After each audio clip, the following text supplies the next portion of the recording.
Hello, audience, and hello, viewers. Welcome to another talk in the Helping Give Away Psychological Science speaker series. Special thanks to Julia Bondareva and Phoebe Rada and the executive of the UNC Carolina chapter of HCAPS and the Student Government Association of the University of North Carolina for sponsoring this event and making it possible for us to have the one and only Dr. Amanda Jensen-Doss here from the University of Miami in Florida. And even though it's basketball season, we are so classy that we're glad to have an ACC rival here. And Dr. Jensen-Doss and I have known each other from years back. She is one of my heroes.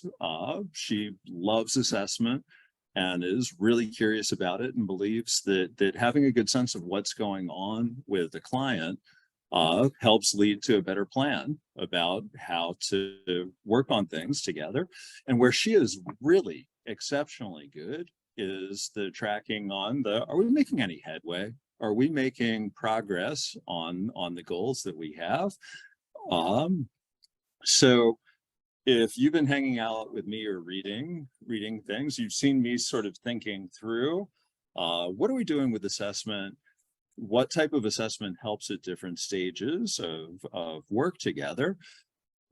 Mandy, Dr. Jensen-Doss is the person, I just got chills. I'm like, she's the person that I am learning from every time that I read her work, every time that I have a conversation. And so it is an honor and a joy to have her here today in person doing a talk for us. So thank you a ton. Round of applause for those in the room. People who are watching the recording, you got to clap louder, but we know you are too. Thank you. I have to admit, I'm a little worried I won't live up to that introduction, but thank you so much, Eric. That was so nice. Yeah, okay. All right, so today I'm going to be talking to you about kind of why we might want to incorporate ongoing assessment into treatment. And, you know, I want to be upfront that I usually give this talk to therapists. So I tried to kind of think through how to speak to a broader audience here, but I really encourage you to ask questions if things are confusing, and if I'm using jargon, wave and let me know you don't know what I'm talking about.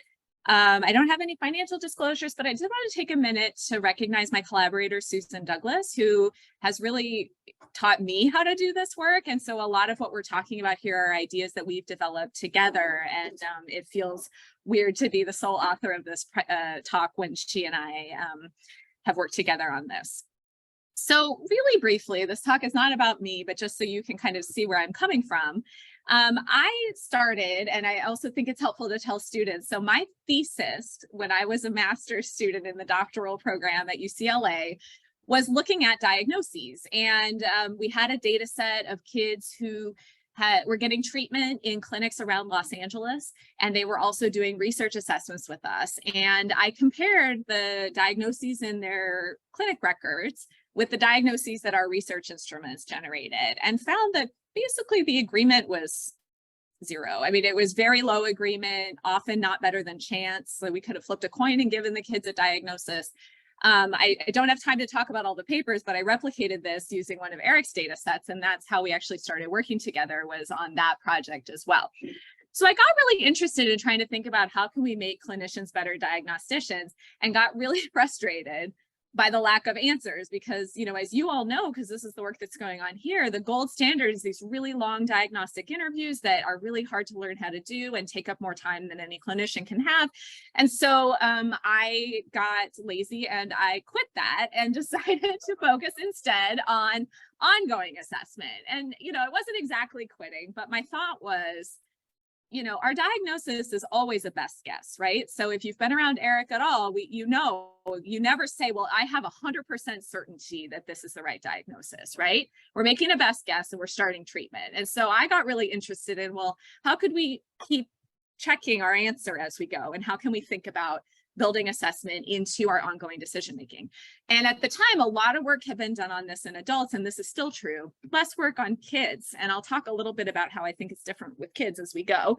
But I started by just trying to figure out, like, are people doing this already? What do they think about it? And we found that clinicians think this is a really good idea in theory, but they're not really doing it much. And so that, kind of sparked my interest in trying to think about, well, how can we improve it? We also started to think about like, well, what kinds of measures do people want to use, and found that sort of tracking things, and we'll get into what an individualized measure is in the talk, but like that really therapists want to focus in on things that matter to their patients. So I've done a couple studies on this, in the last 10 years or so. So we had a big trial where we compared in clinics in Miami and Connecticut, together with my collaborators, Jill Erin Reichmay and Golda Ginsburg. We recruited kids, teenagers and therapists out of clinics, and we randomly assigned them to either keep doing what they're doing, use a system called the Youth Outcomes Questionnaire to monitor outcomes and the therapy relationship over time, and use that to guide treatment. And then that plus the Unified Protocol for the Treatment of Emotional Disorders in Adolescents, which is Jill's cognitive behavioral treatment for depression and anxiety. So it was a sort of cut across internalizing disorders for kids. And, that was a challenging project. We found that, therapists had a hard time doing this. I naively thought it would actually be harder to teach them to do a whole new CBT treatment than it would be to teach them to use a tablet to measure outcomes every session. But actually, it was a lot harder to get them to do that. They didn't like it. It wasn't how they were trained to make decisions. And we were doing it with sort of individual clinicians one at a time. And so they didn't have support of their peers and their supervisors or whatever. So our next project and our current ongoing project is PACE, where we went in and went office wide. So we used a different system called Mira, and we have these 4 offices in Tennessee. This is together with Susan Douglas, and we're testing what's called an effectiveness implementation trial, where the effectiveness question is, what should we be measuring? So we're looking at, is just tracking symptoms good enough, or should we be tracking other things like how people feel about their therapist, whether they're using the skills that they were taught in treatment. And our thought was that the symptom monitoring is a lot more straightforward and less work for everybody, but it may not actually be as helpful in trying to think about, well, if someone's not getting better, what do we do? Come on in, don't be shy, come in. But we're also really thinking about how to support therapists in using it, because we're still finding it's really hard to do this. People don't particularly like it. They find the technology challenging. And so I think in the future, we're going to start even leaning into that question a little bit more. But this is where I'm at. So I also should share, I'm trying something new today, which is incorporating Slido. So I think I know the answer to this, but I wasn't really sure who was going to be here today. So if you could take a second and scan this QR code and tell me what your role is here, that will help me think about who the audience is and how I should pitch this talk. I'm really treating you all as guinea pigs because I'm doing a big workshop next week and I want to make sure that this works very well. But yay, it's updating. Look at that. So I'll give you a second.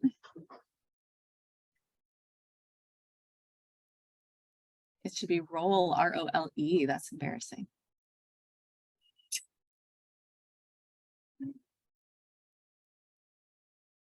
All right. So this is kind of what I was anticipating, but this is helpful. So I will try to, again, make sure that what I'm telling you makes sense. Wave if you have questions. Will this still update later when people watch it on video? I suspect because I'm using the free version, no, but maybe, I'm not sure. It's a new tech for me, but thank you for helping me try it out. Come on in. All right, so here's our agenda today. I'm going to start by telling you about kind of a de-identified client. This is based on a teenager that we treated in our training clinic at UM though.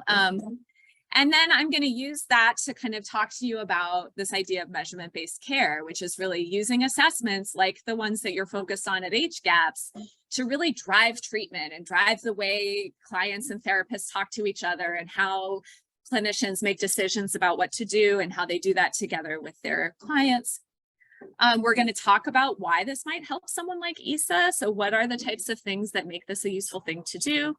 And then I'll talk a little bit about what this looks like in treatment. And I have some videos that I didn't make, but that some other folks made that I think illustrate this nicely that I'd like to share.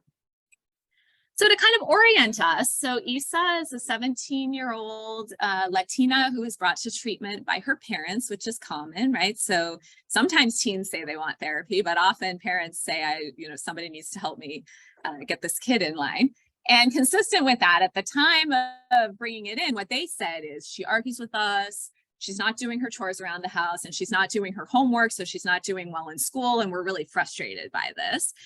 And we did do our, in our clinic, we do that long diagnostic interview, and we do questionnaires and things like that. And what we decided was that Issa was depressed, that this was coming out as irritability, and her parents were experiencing it as really arguing. But when we talked to her, she's not feeling really motivated to do anything.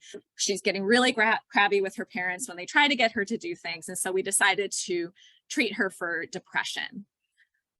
So I'm going to try another Slido thing. So this is a word cloud. So I just want your ideas. If we start treatment with Issa, how would we know it's working? What are the types of things we'd hope to see in her? Or how would we know? Either of those things are answers you could give us. So just throw some ideas out there. This works.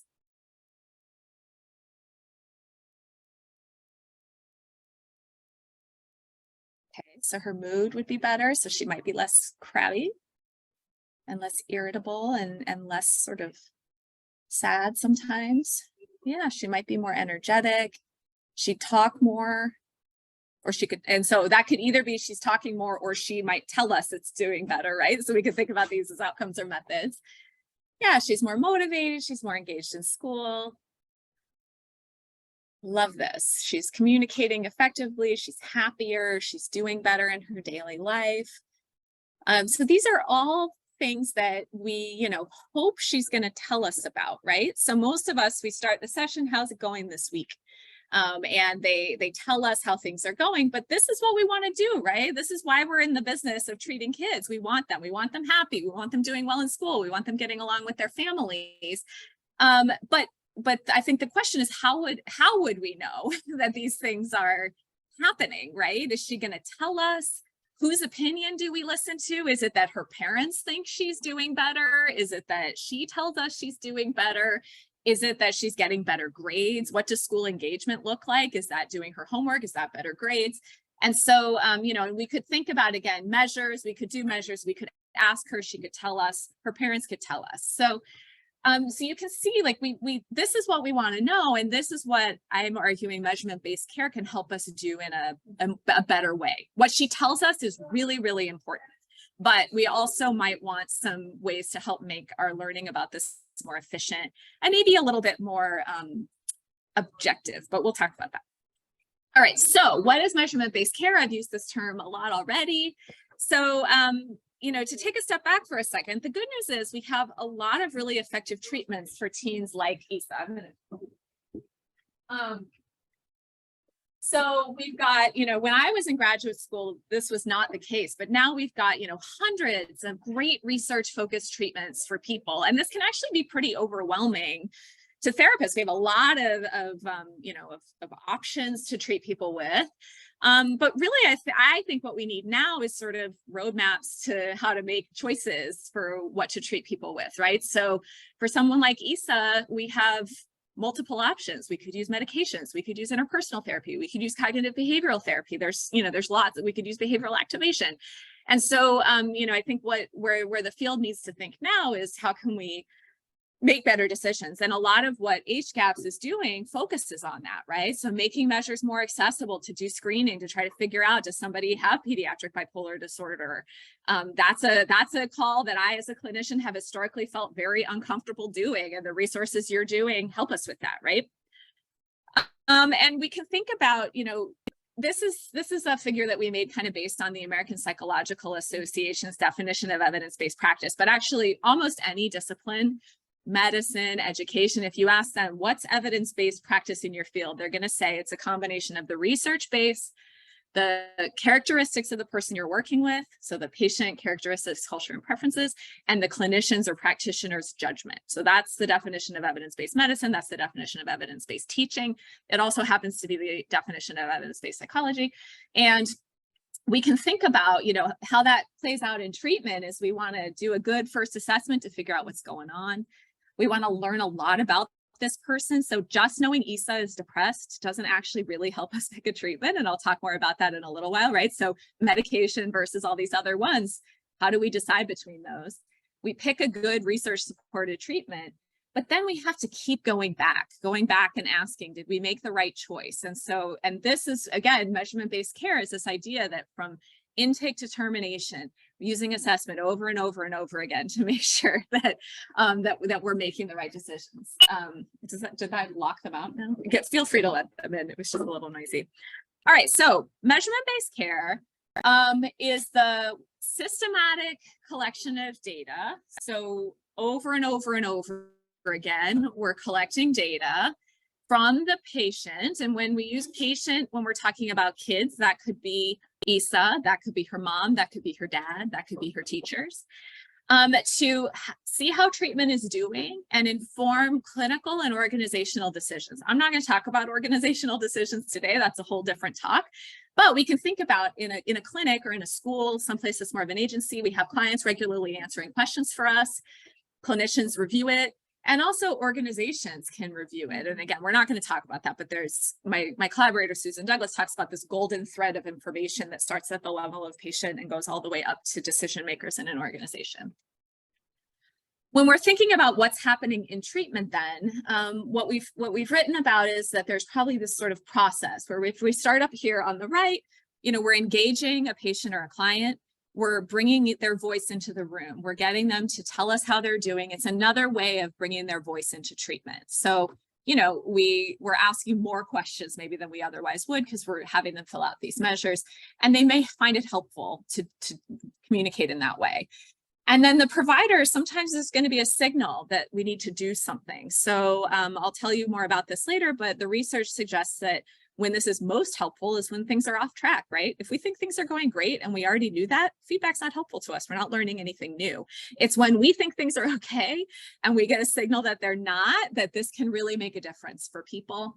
And then, you bring it back. So you talk with your client about it. You talk to your supervisors about it. The clinician does this.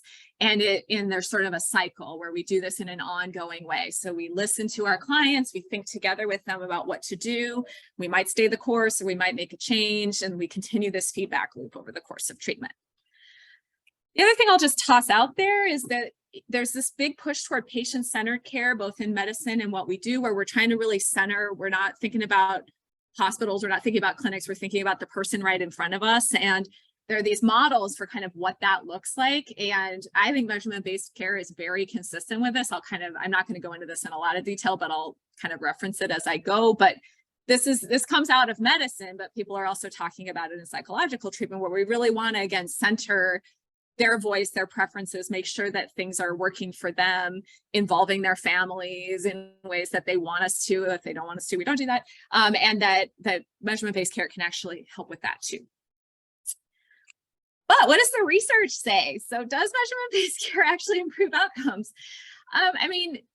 I'll tell you, I think so. But this is this gives us kind of how I feel about it, right? So I think most people would say this is an evidence-based practice, and I'll show you that lots of people say that. There are some review articles and a recent meta-analysis that have shown that when therapists use measurement-based care, outcomes are better than when they don't. But it's small effect sizes, and that patients might be less likely to drop out of treatment.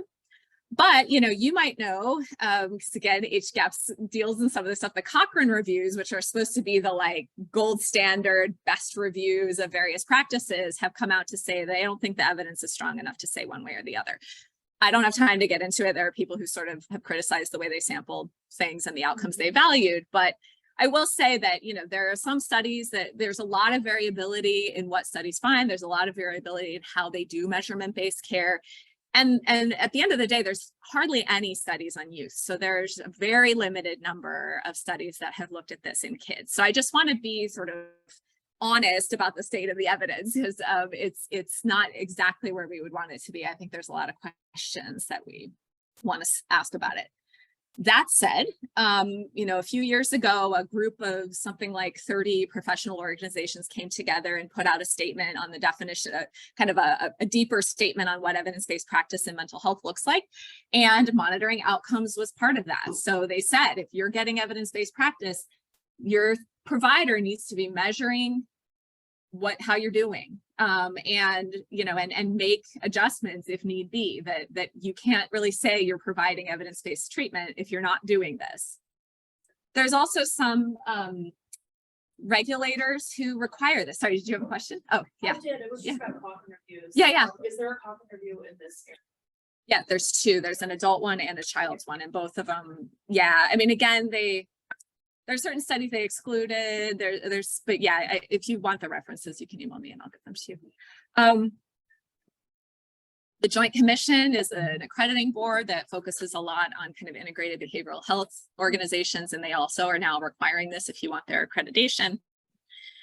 But, you know, our work is showing that most clinicians are still not doing this as part of their routine practice. So, you know, we asked, how often do you administer either an individualized measure? So this is something like, tell me what your top problem is, and every week I'll ask you on a scale of 1 to 10 how you're doing with it, or a rating scale like the ones that you put online here at HGAPS.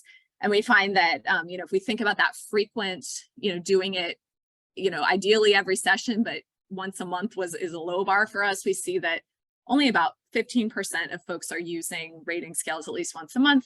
The number is a little bit higher with these individualized measures, but there's still a lot of clinicians that say they never do this in their practice. And so, you know, this is really the focus of our work.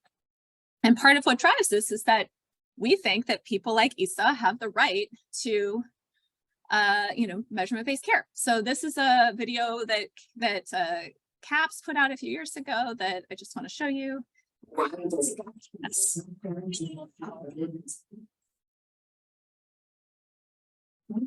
Oh, sorry. I meant to just turn the volume down on that. Just hold on. Oops. Failed to detect your speaker. What? All right. That little bit, like that little volume sign, right?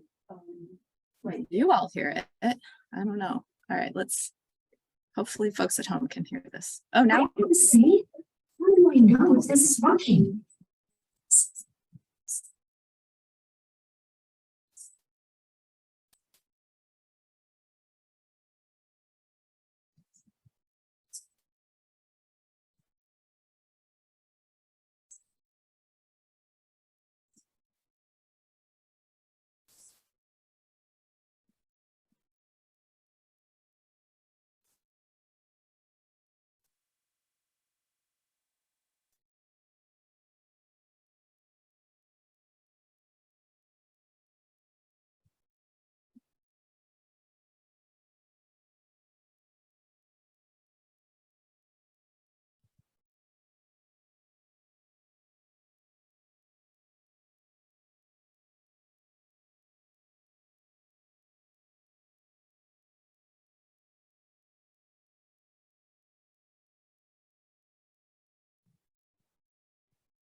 All right, so hopefully those of you at home can hear this. I'm seeing a little like alert on my audio now that makes me a little worried. That wasn't there before, was it?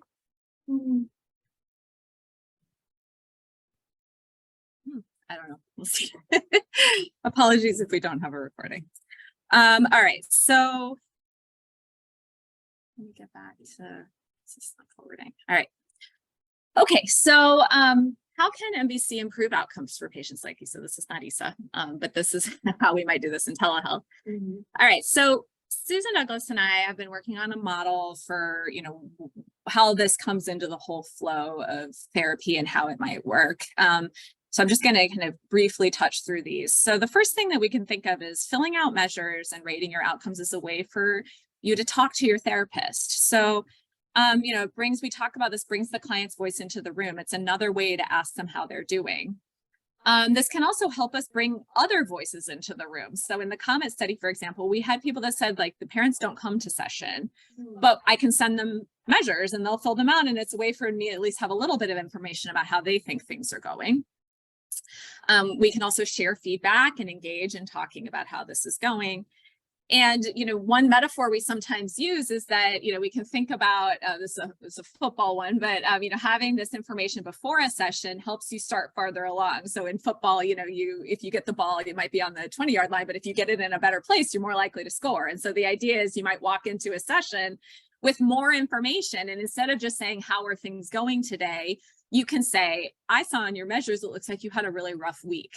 Tell me a little bit about that. Or things look great this week. Like, is that how you're feeling? And talk to me about what might have made a difference this week. So we're walking into sessions a little bit farther along. And this, helps bring their voice in a patient-centered way. There's also evidence that doing this helps build relationships between therapists and their clients. So we know that the therapy relationship is a really important part of treatment outcomes. If we don't feel like we can talk to our therapists, we're not likely to tell them the things that we really need to tell them, and we might not get better. So filling out these measures is a way to sort of collaborate more together.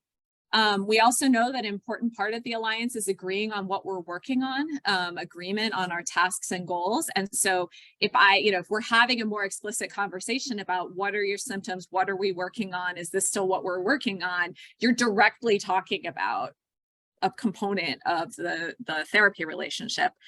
And if you actually monitor alliance every session, so in our projects, we have the adolescents and the parents every week rate how they're feeling about their therapist, which is for the therapists a little bit intimidating, but it's a way to, if they tell you that they're not happy with how things go, what a gift that is. It might feel crummy for a minute, but it is a gift, because then you can go in and you can say, well, let's talk about this, and you can fix it.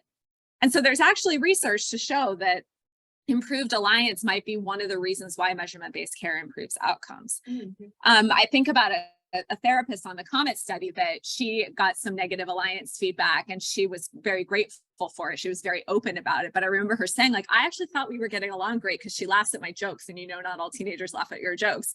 And so I thought this was such a great example of like the definition that this therapist was using might work for lots of kids, but for this kid, she was clearly missing something that the questionnaire was picking up, and it gave her an opportunity to go in and have a conversation about it. So this, this again is a way of making treatment more supportive and patient-centered.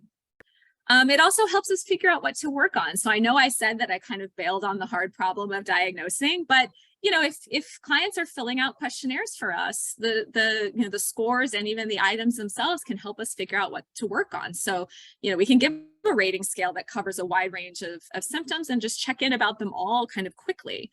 We can also then turn that into individualized items where we ask them to rate how they're doing on the things that are most important to them. And I'll show you this for ISA in a minute, and how that type of information can be useful. And there's some research showing that when people check off an item and then the therapist says, yeah, we talked about that item in the next session, that people get better faster. So this does seem to be, trying to figure out what to talk about today. And what we're working on. We don't want therapy to be wandering all over the place, but I'll show some videos that kind of can show you how we can do this. And we had a case on the COMET study where there was a critical item endorsed that suggested this kid might be having some PTSD. We were unaware of any kind of trauma symptoms or trauma history. And the therapist said on her own, like, I like the UCLA trauma index, I'm going to follow up with that. And it actually completely changed the trajectory for this case. And we went from working on anger management to working on trauma-focused CBT. And so, these things can help us try to figure out what to work on. They also help us integrate multiple informants. So this is an area that I think we can really, as a field, think about a little bit more. So when we're working with kids, you have a lot of voices in the room. So with Issa, she has a take on how things are going. Her parents have a take on how things are going. If we sat down and tried to have a long conversation with every person every week about how things are going, we'd never get anything done in treatment. So there's lots of measures that'll ask the same questions of everybody, which is a handy way to get everybody's voice. But then it also helps us figure out where they're on the same page and where they're not on the same page. So I already mentioned this possibility of involving people who aren't there. And it can help us. I think some of the most powerful stuff, and this is not written about that much because most of this literature is on adults where you often just have their voice, is bringing in, this is what you said, let's compare these two. And sometimes they show differences, but also sometimes they show, you two feel like you're really not, you tell me you feel like you're not on the same page, but actually you're really describing things very similarly on these measures, and using that as a way to kind of talk about family communication and things like that. So, you have the possibility of sort of parents saying, like, well, I didn't know that's how she was feeling, or things like that, as you start to sort of integrate the same questions. So it's a way of involving family. Again, a lot of the literature on this is about catching when treatment's off track. So, you know, we know that, you know, we're human, we're flawed decision makers in all the things we do, and that applies to therapists too. So we have a lot of reasons to think that our patients are getting better, or if they're not, we just need to stay the course or whatever. And some of what, you know, it's hard sometimes to know when to make a change, right? So how long does a particular client need to not be improving until we decide to try something new? Do we stick with it, or do we change what we're doing? And, you know, and again, we think that a key mechanism of why this is helpful is therapists noticing that something's off track and making a change. So this is kind of tiny, but the youth outcomes questionnaire, for example, has these alerts of things you want to check in about. And, you know, if you weren't aware that your client was using substances, like this would be something you want to follow up on. You know, it can also, if done in particular ways, help us understand why treatment's off track. So this is one of these questions behind the PACE project that I mentioned, is we're monitoring symptoms, but our condition with more questions in it is trying to get at, like, well, if things aren't going well, how do we know what to do about it? So you know, some people are playing around with this idea of, let's not just track symptoms, let's track other things to help us know. So for example, one of the measures that we use in our treatment is this thing called the counseling impact scale. That's just literally, in the last 2 weeks, have you tried anything that your therapist suggested, right? Like, knowing that would be really helpful. And, you know, if they're saying no to that, boy, that's a helpful conversation to start having, right? And we would think that we should ask this, but we're busy, we're going in, they might come in complaining about a fight that they had with their girlfriends that week, and you're off to the races. And it might be hard sometimes to ask, like, well, last time we said you were going to try this thing, did you actually try it? And so having some structure around that can be really helpful. And then I'm going to jump to the middle here. So this supports what we call case conceptualization. So case conceptualization is kind of thought of as the map. And what I love about this particular definition is a provisional map. So it's based on what we know right now. What do we think is going on with this person that sort of describes what the problems are and the processes that maybe caused them or might be maintaining them? So this is the, okay, so Issa's depressed, but why is she depressed? How does that play out in her life? What are the things that we really want to work on, and can that help us pick treatment? So I think about MBC as a feedback loop for testing and revising that as you go, right? So we're going to pick a plan. We're going to hope it's the right one based on everything we know right now, but we're going to use assessment to kind of go back and check our work, basically. So here's Issa. So, you know, I will try to go through this somewhat quickly, but kind of through our intake and through getting to know her in our initial interactions, we found there were some things going on. So she had a sibling with a history of a mood disorder. So there was some biological risk that was going on there. She also, so down at the bottom, we knew the things that were really triggering her symptoms were when her parents asked her to do things, and the fights that she had with her parents sometimes about those things. But there were also some things that she had in her style or in the family style that were causing, you know, some issues here. So she was very avoidant. So if something was upsetting, she would just kind of check out of it. She also, as is very common in our families in Miami, this family was an immigrant family. The parents were not originally from the US. She was. There was a lot of sort of anxiety in her parents about the values she was growing up in, and a lot of resentment that she felt like they weren't really understanding where she was coming from, and that was playing a role. And she also had some kind of cognitive negative thinking styles that kind of led to these, you know, what we saw as the main target behaviors, which were not doing her schoolwork and her chores and having this sort of depressed and irritable mood. And then if we tried to think about why does this keep going on, this is always the question, right? Like, kids know at the end of the day, it's probably more hassle for them to not do their homework, but they keep not doing it. Why is that? So when she would refuse to do things, she would get short-term gains, like she would do something fun instead of doing that. So that makes a lot of sense. She'd get grades, she'd get bad grades, which would then make her sad and make her not want to do these things. So that wasn't sort of having a punishing effect. It was sort of having a maintaining effect for her depression. She would also sleep a lot when she wasn't doing her work, which would also kind of go back into her depressed mood. She was also very socially withdrawn. Okay, so looking at all of this, we kind of went to our list of evidence-based treatments, and the one that we thought might work the best for her is something called interpersonal therapy. So interpersonal therapy is a treatment that thinks about depression in the context of your interpersonal relationships. So how do your relationships feed into your depression? How does your depression impact your relationships? The other thing about relevant to ISA is there's a couple of randomized controlled trials with Latina adolescents. And so culturally, it seemed like it might be a fit for her. So we felt really good about this decision. All right. So we thought that was the right plan. And then we put our measurement-based care plan in place. So we picked the mood and feelings questionnaire, which is a short questionnaire. You all have this in your HGAPS library, I believe. It's anchored to every 2 weeks. So you ask about how you're feeling in the last 2 weeks. So we decided not to give it every time. We gave it every other time. But then we also worked with her to set up these top problems that she would rate every session. Her parents had a separate set. I'm just going to focus on her. And she said the things that were bothering her the most is she's feeling depressed, she fights with her parents, and people annoy her. So these are, in her own words, her problems, right? So that mood and feelings questionnaire, I feel depressed might be more or less an item on there, but these other things are not really captured by the MFQ. So we think both are really important. I'm just going to focus on the top problems data in the interest of time, though. So we get started and we treat ISA for 5 sessions. Does this look like ISA's getting better? No, ISA was not getting better. And it's only 5 sessions. Like maybe we should, stay the course. Maybe it's too early for her to be getting better. IPT is a 12-session intervention. But we decided to kind of take a deeper look.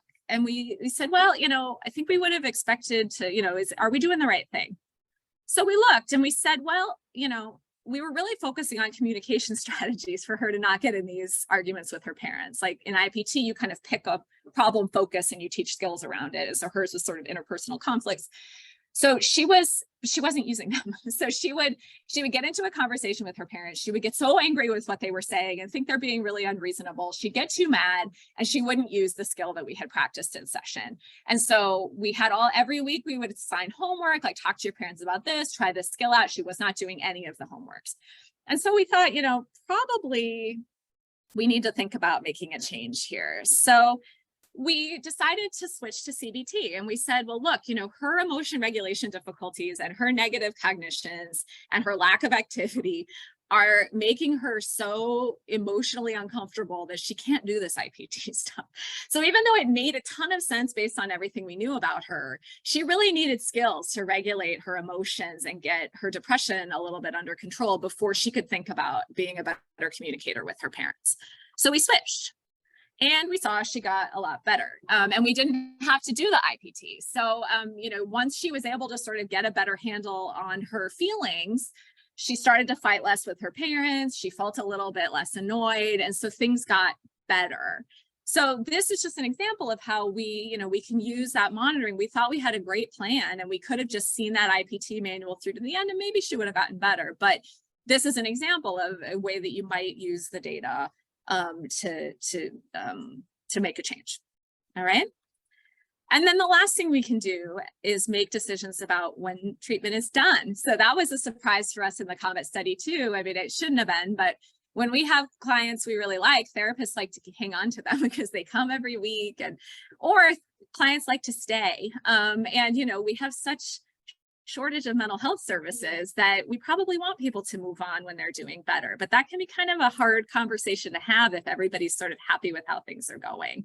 So we can use measurement-based care to do this, right? So if that MFQ that we were giving ISA every week, is not in the clinical range anymore. So relative to other kids her same age, she's not feeling particularly depressed. And those top problems are really low. Then we might need to think about that. And there is some evidence that MBC makes treatment more efficient. So there was one study that found that the measurement-based care group didn't do better overall, but they got better faster and in less treatment. And so, this might be part of that. So, with ISA, again, her problems aren't zero. So she's not saying they're completely gone. But we felt like, her top problems were all 1s and 2s. Her MFQ was below 10. She's using the skills. Her family's pretty happy. We assessed to whether anything else had happened. And so we decided that treatment was done and successful for her. Okay. So the teenager. Well, yeah, I mean, of course, people are annoying when you're 17. All right, so I want to just close a little bit by talking about what this actually looks like, because this is all kind of theoretical, and there's been some really interesting recent work trying to really think about, like, well, what is it that we do when we do this, right? And there's a lot of really unanswered questions. What should we measure? How often should we measure it? Is it just enough that the therapist looks at it, or should they talk about it with their client? Like, there's a lot of open questions, but there's a recent theoretical model that I really like that I just wanted to share briefly to close. So this is the collect X share model. So we collect outcome measures regularly. We share it with the client. So this model is explicit that this is a way that clients and therapists should work together. This isn't just something that goes in a chart. And then you use it to act, pick what to do. So there's a great website that I reference at the end called the Yale Measurement-Based Care Collaborative. That has some great demo videos. And so these are not my videos, but I want to show you them because they're great little demonstrations of what this looks like. So this is the collect stage. So thanks for coming today.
Your counselor's office is going to see one.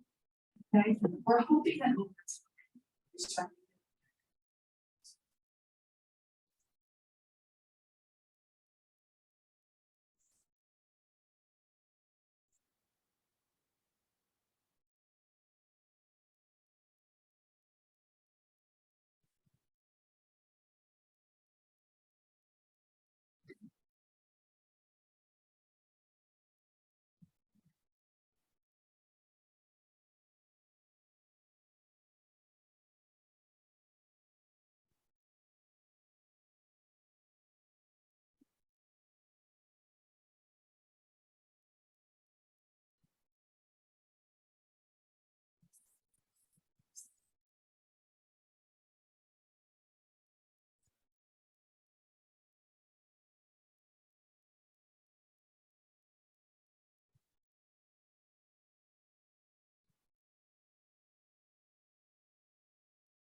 All right, so that's Elizabeth Connors, who's doing some really interesting stuff on NBC in schools.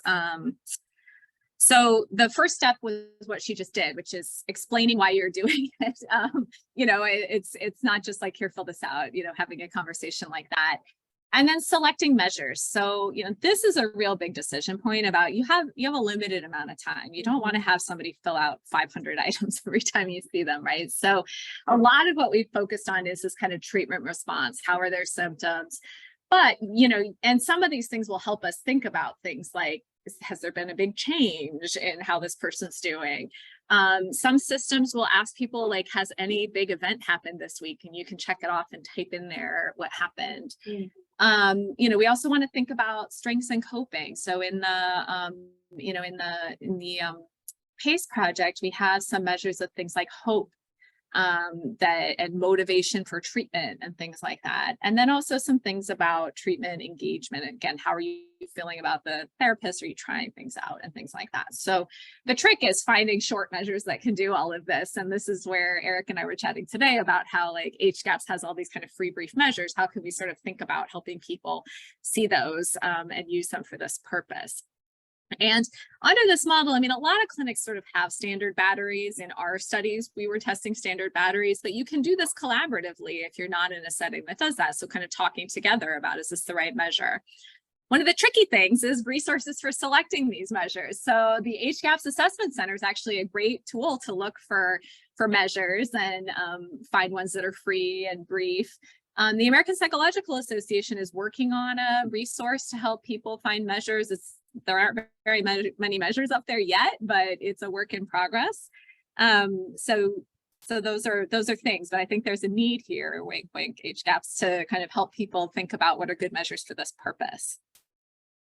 All right, so then the next part of this is you share and you act. So you look at the items, you look at the answers, you look at changes over time, you bring it into session as a therapist. Your therapist should bring it in and talk to you about it. Check to make sure that, this looks like you're feeling this way. Is this actually how you're feeling? And then try to come up with a plan if there's a need to change anything. So here's a little demonstration of that for this same client.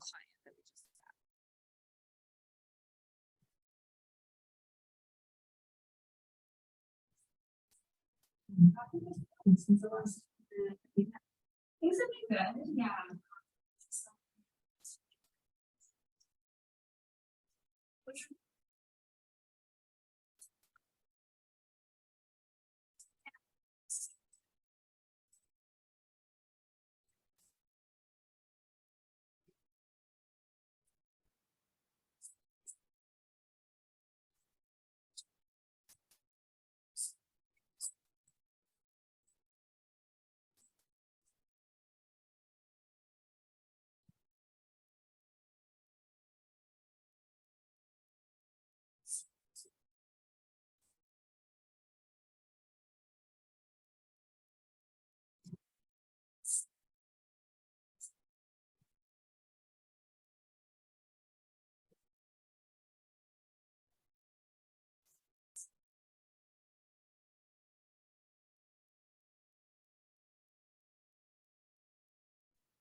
All right, so you can kind of see that this was about, you know, how are you doing today? You can also have conversations about like change over time and like compared to last time, you know, you're getting worse or you're, you know, over time you're getting better, and that can kind of help have these conversations. So, mouse back. All right, so I'm sure that now you're obsessed with measurement-based care. So if you want to learn more, here are a couple of really helpful websites. I already mentioned the APA one. They have a lot of resources about this. I also really love this Yale Measurement-Based Care Collaborative website. So they have the videos that I showed you are from there. They have a ton of handouts. They also have videos on how to do this with adults, like a ton of really interesting. A lot of folks in that group do this in the VA. And so there's a lot of things about doing it with adults and some really like deeper videos on things like what to do if they tell you that how they feel is not what's on the measures, or like, so it's really, really good stuff. A lot of handouts of how to do it and things like that. So with that, I will stop and I'm happy to take questions if there are any. Okay, so one of the things that I've been thinking a lot about is whether to share or not share what I'm seeing in certain reports with actually the child, like a 14-year-old. So like, for instance, sometimes I think it's helpful, but other times I'm like, I've noticed like whenever he has seen things, it kind of ramps him up or makes him feel worse or whatnot. So do you have any ideas about like if there's like more of a, is there like the research is like maybe you shouldn't tell certain clients exactly what you're seeing in their scores? Or So I've not seen anything arguing you shouldn't show them their scores. So, I mean, my answer is, I think you should let your case conceptualization drive that answer, right? So are there reasons why for this child, this is not helpful? Right. But I would press you to think about, there are all different ways to share feedback, right? So what is it that is upsetting this kid? And is there a different way to talk about it? So, you know, I think that you ideally want to talk about this every session, because it's otherwise it's not a habit. Otherwise they don't know you're looking at it. It also kind of depends on how you're filling it out, right? So in our clinic, we do top problems, but it's out loud and it's a conversation. So we're automatically talking about it. It's built in. But if they're filling out a questionnaire in the waiting room and then you never say anything to them about it, they don't know if you're using it. They don't know if you're looking at it. And so I think there's lots of reasons to bring it up. That said, you don't have to show them the graph over time, or you don't have to, you know, there are different ways to bring it in, right? So Elizabeth was just focused on that week's score and the items, right? There's another way to talk about this where she's like, wow, you know, you were doing a lot better and now this week your score is higher. What's going on? You know, she didn't do that. And there might be a reason why she didn't do that in that session. Or, you know, you might just drill into one item. Like I saw, you know, I looked over your questionnaire. Thank you so much for filling it out. One thing I really had a question about is I noticed that this time you said this was going on. Let's talk about that. So you don't even have to necessarily show them the report, right? So I think it is important to acknowledge the feedback they're giving you, but you have a lot of leeway about what's helpful, right? This is an intervention in some ways. And so if you find that sharing feedback in the way that you've been doing it is not helpful, like take a step back and think about like, well, why is that? What is going on? You know, and ask him, like, you know, do you want to see this every time? Like, what's it like for you when we look at this? You know, it seems to me like this is upsetting you. But, you know, I'd love to hear about, you know, what's going through your mind when we look at this and what's it like for you? You know, and some kids might not want to talk about it and you want to honor that, but I think I would kind of go at it a few different ways before you decide that it's unhelpful or harmful. I really like the idea of letting the case conceptualization like guide that choice too. I mean, that's going to be my answer to almost everything that you would ask about how to do this, right? Because there's no one answer that's going to work for every person. It's what's going on with this person and what they need. What is your top problems tool? We do it out loud. And then we have an Excel spreadsheet that I'm happy to share with you that you just type in the top problems and you enter their scores and it'll plot it for you. So that little graph that I showed was from, I mean, that's not her actual data. I tweaked it a little bit, but yeah, it plots it. There are some, you know, technologies specifically designed for this called measurement feedback systems. And so like the system that we're using in the PACE project right now is a platform called Mira. And they have the ability in there to type the problems in the first time you set them up. And then when they get a link to fill out their measures every week, some of the questions are the top problems rating. So it'll fill in the wording and they will rate them on the tablet together with their rating scales. And obviously that's a, you know, higher order technology that you pay for every patient to use, but that's another way to do it. I think there's a really interesting like back and forth about the utility of doing these things out loud during the session as having a conversation versus getting them in a tablet. Like there's only so many questions you can ask verbally, but like there's another system called the PCOM, so I can never remember what it stands for, but it's this really interesting system where you don't give scores, you place yourself on a slider, like in this domain, where do you think you're going? And I went to a training on that, and Scott Miller really framed this as, you do this out loud and it's a conversation. So you check in about how they're doing in these domains at the beginning of session in a way that starts the conversation. And then they do satisfaction items, but they do those at the end of the session. And he says, don't let them go home without like acting on it. So if they tell you they didn't like something, you need to get into it and make a promise that you're going to do something different next time, which that's really a way of doing this. It's more about the conversation. I mean, they also score and plot it over time, but that training was really about the back and forth and the way that it guides the process of your session rather than the scores and what they're telling you. I thought it was really interesting. I think there's utility for both, but it really got me thinking about, you know, is like asking the kid about the top problems and having them tell you the rating is a great kicking off point to be like, wow, I'm so glad to hear that that's a 3 this week. It was a 6 last week. Tell me what's going on this week. You know, whereas if they fill it out ahead of time, you know, then you have to kind of go in and bring it up. And so pros and cons. Yeah. Does any of the success with NBC come from maybe like giving the kid an opportunity to be honest, or like be more comfortable being honest? Mm-hmm. Like with the, no, I haven't been doing homework, like maybe it's easier to write that or Mhm. questionnaire than to tell the therapist that. Yeah. So, you know, when we talk about good ways of doing assessment, we talk about multi-informant, multi-method assessment. So we kind of come at things in different ways. And yes, in fact, like, you know, the tablet, like putting it in a tablet or on your phone thing, we think might be for some teens, like a particularly comfortable way of sharing your feelings that isn't, you know, if your therapist says like, how are you doing today? How are things going? And you say, oh, well, I haven't really been doing my homework this week. That's a very different thing from like, you know, them having to pull it out and volunteer it versus you're asking it. So you're coming at it in different ways. And that's why the verify step of like making sure that this is how they're actually feeling is important, because other people might say, well, I don't want to put my private stuff on this tablet. I don't know what you're doing with it, but I'll tell you about it. And so again, it depends. But yeah, we think that particularly these technology ways of doing it for teens might be, you know, they're comfortable in that space and comfortable sharing things. So yeah, really good point. Do you have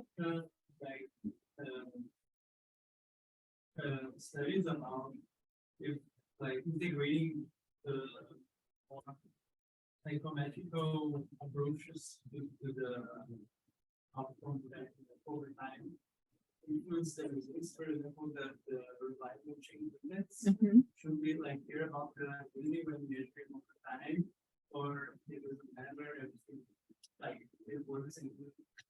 Yeah, so you know, I'm not aware of a lot of randomized trials about this, but there is a feeling that, this work really started, a lot of it with Michael Lambert and his OQ analyst system. So that was an adult system where they've used this measures thousands of patients. And so they have these algorithms that, you know, that they started, and they'll report the reliable change index. So are you reliably improving, no change? And also, are you above or below the cutoff? And then they also have these things called expected treatment response curves, where you look at, for patients like this, what do we expect them to change over time? And if they're deviating too much from that, you get alerted in the system. And theoretically, we think that's pretty important, right? Because, you know, there's a certain amount of, we don't expect patients to necessarily improve immediately, right? And so how do we decide that this lack of change is concerning at this point? And so having those normed reference change trajectories is in theory quite helpful. In reality, we're trying to build some for this youth measure that we're using, and it's really tricky because, you know, like, first of all, you need thousands of cases for this to work well. And then you also want to be comparing, you want good norms, just like we do for anything else, right? So, you know, the average patient in this clinic might not be getting better. You know, so like, how do we decide what the trajectory is, who we're comparing them to? There's also, there's a researcher in England named Jamie Delgadillo who does a lot of work on this, and he's trying to apply machine learning approaches to thinking about this question as well. So I think it's really important. You know, I think something like top problems, there's some psychometric evidence behind it, and there is utility in idiographic measures, but it's a different psychometric approach, right? That's where these rating scales can be really useful, because they can give you some norm reference things like, you know, have they actually improved? Is this improvement noise, or is it a reliable change? So yeah, that's kind of at the base of the kind of more standardized approaches to this. So I think it is pretty important. Yeah. Good questions. Any other questions? What is that measure that you said that you were developing? Or does it have any? Well, we're not developing it. So Len Bickman, most of the randomized controlled trials in kids have used this system called the Peabody Treatment Progress Batteries. So Len Bickman and Susan Douglas, who I work with, were authors on that.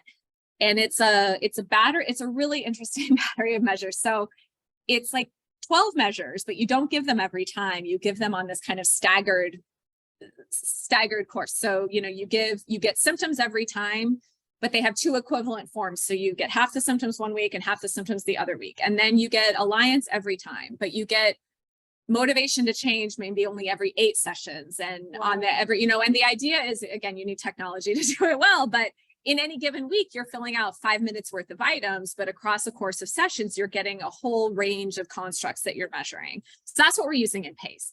That's our multidimensional feedback system. So what we're doing is, with their symptom measure, we're trying to build these expected treatment response curves. So we didn't develop the measure, but we're trying to develop the alert system for it.